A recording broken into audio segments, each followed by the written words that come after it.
યુદ્ધ વચ્ચે ગુજરાતમાં કેટલાય એવા ધંધા અને રોજગાર છે કે જે બંધ થઈ ગયા છે અને ઘણા બધા લોકોને ગુજરાત છોડવાનો વારો આવ્યો છે। ત્યારે સુરતના રેલવે સ્ટેશન ખાતે જે લોકો છે એ લોકો પોતાના ઘરે જઈ રહ્યા હતા ગુજરાત છોડીને, ત્યારે આમ આદમી પાર્ટી દ્વારા ફૂડ પેકેટનું વિતરણ કરવામાં આવ્યું હતું અને આ સમગ્ર મામલે ત્યાંની જે પોલીસ છે ત્યાં પહોંચી હતી અને લગભગ 3 જેટલા લોકો છે એ લોકોને ડિટેન કરવામાં આવે છે અને અત્યારે હાલ આમ આદમી પાર્ટી દ્વારા એવા આક્ષેપો મૂકવામાં આવી રહ્યા છે કે આ દરેક કામ ભાજપે કરાવ્યું છે। શું છે સમગ્ર વિષય તેની વિગતે વાત કરીએ। નમસ્કાર, હું હંસિની અને તમે જોઈ રહ્યા છો નિર્ભય ન્યૂઝ। ઈરાન અને ઇઝરાયલ યુદ્ધને કારણે સુરતનું ટેક્સટાઇલ હોય કે પછી મોરબીનો સિરામિક ઉદ્યોગ હોય, ઘણી બધી જગ્યાએ આની અસર પડી રહી છે। ઘણા બધા યુનિટો બંધ થઈ ગયા છે અને જે બહારથી આવેલા લોકો હોય છે કે જે ગુજરાતમાં રોજગારી મેળવતા હોય છે, ગુજરાતમાં કામ કરતા હોય છે, એ દરેક લોકોને અત્યારે હાલ ઘરે જવાનો વારો આવ્યો છે અને આ જે લોકોની મદદ માટે આમ આદમી પાર્ટી સુરત છે તેના લોકો ત્યાં પહોંચ્યા હતા અને ફૂડ પેકેટનું વિતરણ કરવામાં આવ્યું હતું। એ જ સમયે રેલવે પોલીસ છે એ ત્યાં પહોંચી હતી ને ક્યાંક આ સમગ્ર મામલે આમ આદમી પાર્ટીના નેતાઓ દ્વારા સીધા જ આક્ષેપો છે તે ભાજપ ઉપર કરવામાં આવી રહ્યા છે અને લગભગ 3 જેટલા આમ આદમી પાર્ટીના લોકો છે કે જે લોકોને આ મામલે ડિટેન પણ કરવામાં આવ્યા છે। આમ આદમી પાર્ટી અને પોલીસ વચ્ચે જે આખી બબાલ થઈ હતી, સૌથી પહેલા તો તે દ્રશ્ય ઉપર नजर करिए। और ये प्ले कार्ड आप बोल रहे हैं, इसका परमिशन है? प्ले कार्ड में क्या गुजराती पढ़ने को आती है आपको? भाई गुजराती छू तो इसके अंदर लिखा हुआ है श्रमिक बचाओ उद्योग बचाओ। आज जहाँ पर हम खड़े हुए हैं ना, छोटे लोग इस सूरत से चले जाएंगे ना तो इंडस्ट्री बंद हो जाएगी भाई साहब। तो इसीलिए हम ये भी खबर है અને એક વખત નથી જતી। દર સન્ડે તમે આવી જો, દર સન્ડे તમને આટલી પબ્લિક ન જાઓ। ये क्यों जा रहे हैं हमें काफी सारे लोगों ने बताया। કેટલાય લોકોના અમને ફોન આવ્યા ને એવું કહે છે કે ભાઈ ગેસની જે તકલીફ છે એમાં અમારું ઘર અમારે ચલાવવું કેમ, તો અમે માની લીધું। તમે દર સન્ડે આખા વર્ષમાં તમે દર સન્ડે આવી જો, સવારે તમને જોવા મળે દરેક રવિવારે જાય છે। દરેક રવિવારે કોઈ સરકારને ખબર નથી પડતી કે વ્યવસ્થા હરકી કરવાની હોય। દર રવિવારનો આપણા માટે હોય, પણ દર રવિવારનો જ પ્રોબ્લેમ છે। કાંઈ વાંધો નહીં, પણ અમે ફૂડ પેકેટ આપવા આવીએ તો વાંધો તમે તમે એ તો કહો કે પણ શું આની આમાં શું લખ્યું છે પરમિશન લેવાની છે લોકો સુધી એક એજ્યુકેશન એટલે હું ના વિરોધ પાટીલનો ફોટો માર્યો છે, આમાં હર્ષ સંઘવીનો ફોટો માર્યો છે, આમાં નરેન્દ્ર મોદી કોઈનો ફોટો માર્યો। અમે બચાવો ઉદ્યોગ બચાવો કઈ ખોટું છે? ઉદ્યોગ બચાવવાની વાત કરવી ગુનો છે? તમારે ઉદ્યોગ બચાવવાની વાત કરવી ખોટી વાત કેમ? શ્રમિકોને બચાવવાની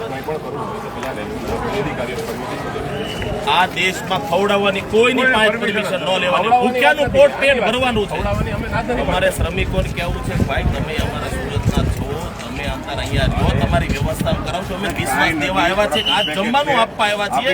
કાલ તમારી તકલીફ છે તો 15 મિનિટનું કામ છે બધું, અને તમારી હાજરીમાં અમારી લાઈન परमिशन भी नहीं होता है, ये इसीलिए हम दिखा रहे हैं कि ये भाई आप लोग इधर रहिए। हेलो हेलो दूर आइए, लाइट चल रही है प्लीज। भाई साहब ये दारू की बोतल नहीं है, लाइट चल रही है, इसको हटाओ। ये दारू की बोतल नहीं है, ये खाने का है। जा रही है, उसको जाने तो दो। आप परेशान क्यों कर रहे हो? सुनो अरे सुनो तो सही भाई साहब, कोई आतंकवादी थोड़ी आए हुए हैं। आपको एक कोई फिक्र है इन लोगों की, हमको नहीं होगी। थोड़ा पीछे हो जाइए। सुनो हमें फिक्र है, अब सुनो और आपका आवाज थोड़ी आप भी नीचे कर लीजिए। आपको जितनी आवाज करना है तो हमको भी आ रही है। कराओ करो, कोई बात नहीं, कौन है आप? करो नहीं भाई ओ हीरो भाई साहब 2 मिनट रुको। हम ये बताने आए हैं कि हमें ये जो हमारे गरीब लोग जा रहे हैं उसी को फूड पैकेट बांटना है। और ये प्ले कार्ड आप बोल रहे हैं, इसका परमिशन है? प्ले कार्ड में क्या लिखा है? गुजराती पढ़ने को आती है आपको? भाई गुजराती छू तो इसके अंदर लिखा हुआ है श्रमिक बचाओ उद्योग बचाओ। आज जहाँ पर हम खड़े हुए हैं ना, छोटे लोग इस सूरत से चले जाएंगे ना तो इंडस्ट्री बंद हो जाएगी भाई साहब। तो इसीलिए हम ये भी खबर है, एक वखत નથી જતી। દર સન્ડે તમે આવી જો, દર સન્ડે તમને આટલી પબ્લિક ન જાઓ। ये क्यों जा रहे हैं हमें काफी सारे लोगों ने बताया। કેટલાય લોકોના અમને ફોન આવ્યો ને એવું કહે છે કે ભાઈ ગેસની જે તકલીફ છે એમાં અમારું ઘર અમારે ચલાવવું કેમ? તો અમે માની લીધું કે દર સન્ડે આખા વર્ષમાં તમે દર સન્ડે આવી જજો. દર સન્ડે સવારે તમને જોવા મળે તો દર સન્ડે દરેક રવિવારે જાય છે. કોઈ સરકારને ખબર નથી પડતી કે આ વ્યવસ્થા હરખી કરવાની હોય. દર રવિવારનો આ પ્રોબ્લેમ હોય. રવિવારનો પ્રોબ્લેમ છે. કાંઈ વાંધો નથી, પણ અમે ફૂલ પેકેટ આપવાની એમાં વાંધો અમે તમે એ તો કરો કે પણ શું આની આમાં હું લખ્યું છે પરમિશન લેવાની છે લોકો સુધી એક એજ્યુકેશન એટલે હું ના ના વિરોધ આમાં કોનો વિરોધ કર્યો? આમાં પાટીલનો ફોટો માર્યો છે, આમાં હર્ષ સંઘવીનો ફોટો માર્યો છે, આમાં નરેન્દ્ર મોદી કોઈનો ફોટો માર્યો? અમે શ્રમિક બચાવો ઉદ્યોગ બચાવો કઈ ખોટું છે? ઉદ્યોગ બચાવવાની વાત કરવી ગુનો છે? તમારે કઈ ઉદ્યોગ બચાવવાની વાત કરવી ખોટી વાત કેમ? શ્રમિકો આ દેશમાં ખવડાવવાની કોઈની પાસે પરમિશન ન લેવાની, ભૂખ્યાનું પોટ પેટ ભરવાનું છે. અમે ના કરીએ. અમારે શ્રમિકોને કેવું છે કે ભાઈ તમે અમારા સુરતના છો, તમે અમારા અહીંયા જો તમારી વ્યવસ્થા કરાવશો, અમે વિશ્વાસ દેવા આવ્યા છે, આજ જમવાનું આપવા આવ્યા છીએ. આજ 5 મિનિટમાં પતી જશે. કામ છે બધું પણ જો અમારી લાઈન ડિસ્ટર્બ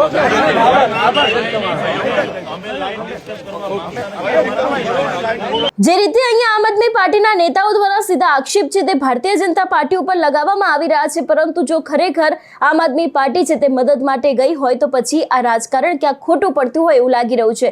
કારણ કે આજે યુદ્ધને કારણે ઘણા બધા એવા લોકો છે કે જે લોકો પોતાના ઘર તરફ જઈ રહ્યા છે અને આજ સમગ્ર મામલે આમ આદમી પાર્ટી સુરતના નેતાઓ છે દરેક લોકો ત્યાં પહોંચ્યા હતા. ફૂડ પેકેટનું વિતરણ કરવામાં આવ્યું હતું ને એ જ વિતરણ કરતાના સમયે પોલીસ દ્વારા તે 3 જેટલા લોકો છે એ લોકોને ડિટેન કરવામાં આવ્યા છે. જો કે હવે આગળ જોવાનું રહેશે કે આમ આદમી પાર્ટી દ્વારા આ સમગ્ર મામલે શું કહેવામાં આવશે. તમારું શું માનવું છે આ વિષયને લઈને અમને કમેન્ટ કરીને ચોક્કસથી જણાવજો. તેની સાથે અમારી ચેનલ નિર્ભય ન્યૂઝને લાઇક, શેર અને સબસ્ક્રાઇબ કરવાનું ભૂલશો નહીં. નમસ્કાર.